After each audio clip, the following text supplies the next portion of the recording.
Welcome back to my channel, and if you are new here, I am so happy that you found me. My name is Michelle Foray. I am a 4th grade teacher in Maryland, and I also serve as my school's e-coach, which means I help teachers integrate educational technology into their classrooms. For today's episode of EdTech Made Easy, I wanted to give you all a tutorial for how to get started with Google Classroom, along with giving you all some tips and tricks for using it with your teaching. If you have never heard of Google Classroom, it is a service that allows you to share files, create assignments, grade assignments, and communicate with your students in a paperless way. The good news is that Google Classroom is completely free.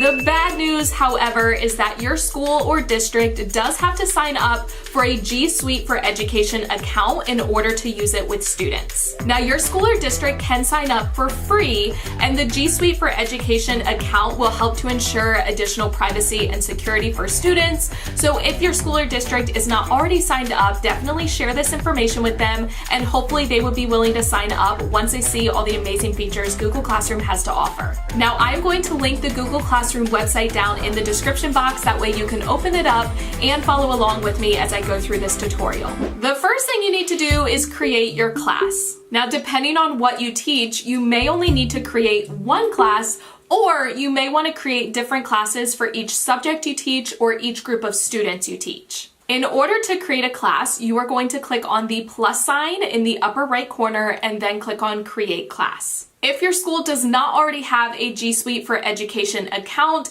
you will be prompted with a message asking your school or district to sign up for one before you use the service with students. You will then enter the class name, section, subject, and room number, but the only part that's actually required is the class name. I really like to include my personal name in the class, such as Miss Foray's math class, since my students do join multiple classes through Google Classroom, and I don't want them to get confused on which is which. Once you are done entering the information, you will click on Create Class, and you will then be redirected to the classes page. Before we navigate this page, I do want to talk to you all about how to have students join your class once you have created it. You can individually add students to the class by clicking on the People tab at the top and then clicking the Invite Students button next to the student heading. You can then enter your student's email address to individually add them to the class. However, a much easier way to do this is actually have the students join your class on their own. Under your class name, you will see a class code, which is an assortment of different letters and numbers. In order to join your class, students will go to Google Classroom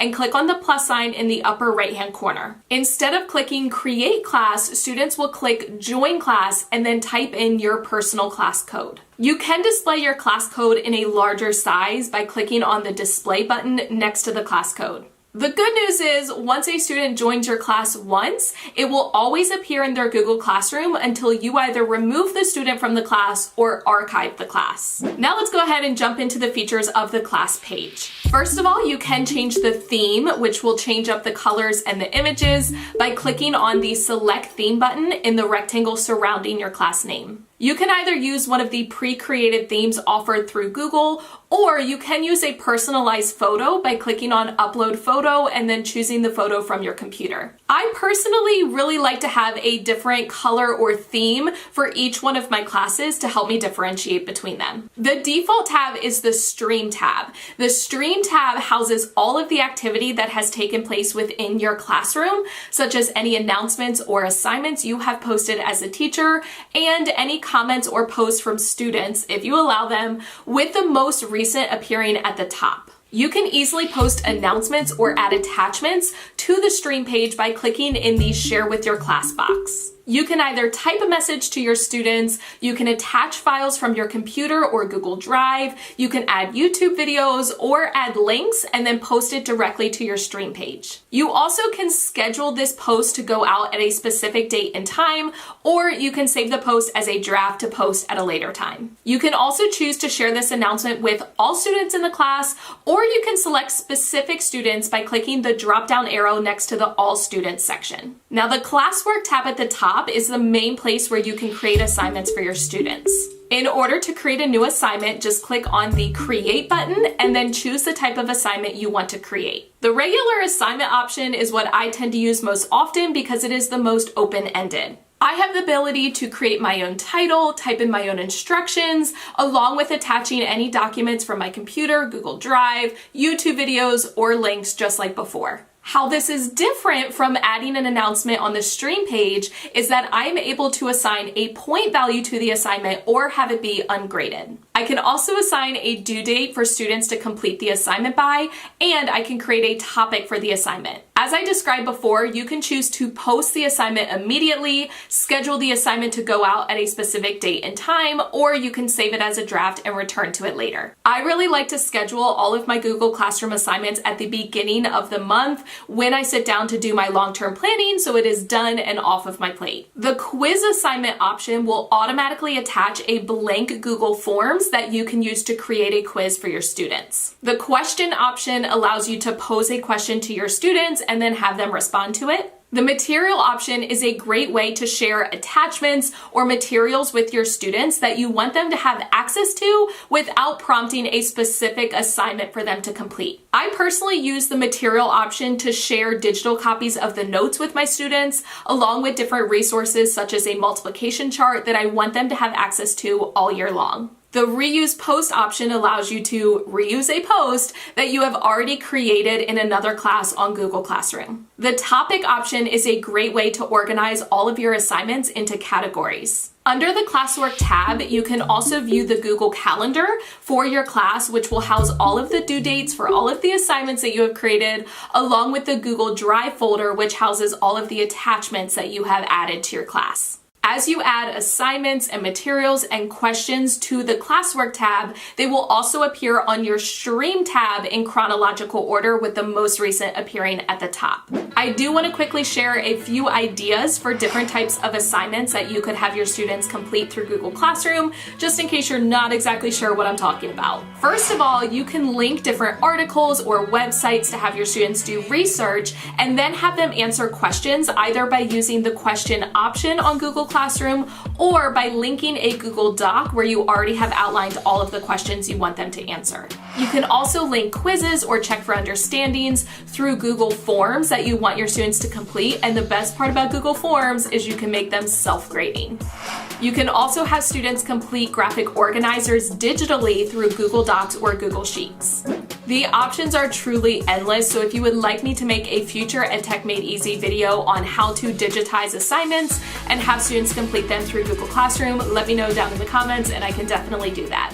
Moving on to the next tab, the People tab allows you to see all of the teachers and students you have connected to your class. I already showed you how to invite students to the class, but you can follow the same steps to add other teachers to your class if you co-teach or if you want them to have access to your materials.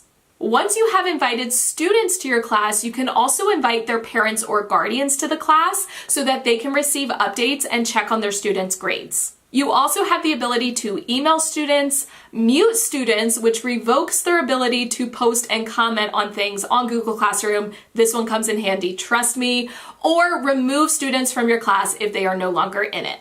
The Grades tab is essentially an online gradebook for all of the assignments for all of the students that you have on Google Classroom. This is super handy to be able to see it all in one place. You also can go in and edit any of the grades from this screen if you need to, instead of going directly to that assignment. You can also click on any assignment and view student work that was submitted, or you can click on a student and see all of the work that they have submitted for the different assignments. The last important feature I want to highlight with Google Classroom is the class settings. You can access the settings by clicking on the gear icon in the upper right-hand corner of your class page. You can edit any of the information for your class in the class details section in case it changes. The general settings allows you to do a lot of different things. First of all, you can choose to display, copy, reset, or disable your class code.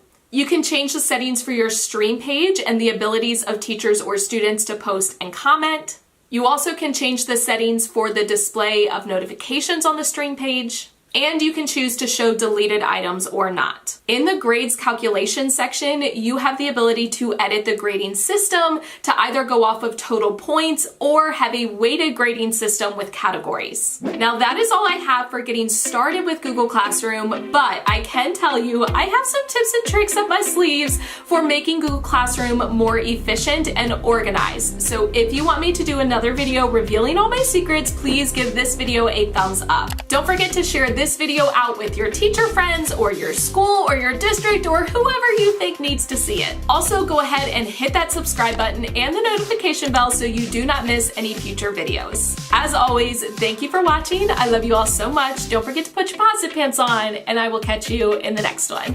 Thank you so much for watching all the way to the end of this video and for supporting my YouTube channel. If you want to check out any of my older videos, you can use the 2 links right down here. If you want to subscribe to my channel so you don't miss any future videos, you can use the link right up here. The links to all of my social media sites, my Teachers Pay Teacher store, my merchandise store, and my Amazon store are in the description box, and I'll catch you guys in the next one.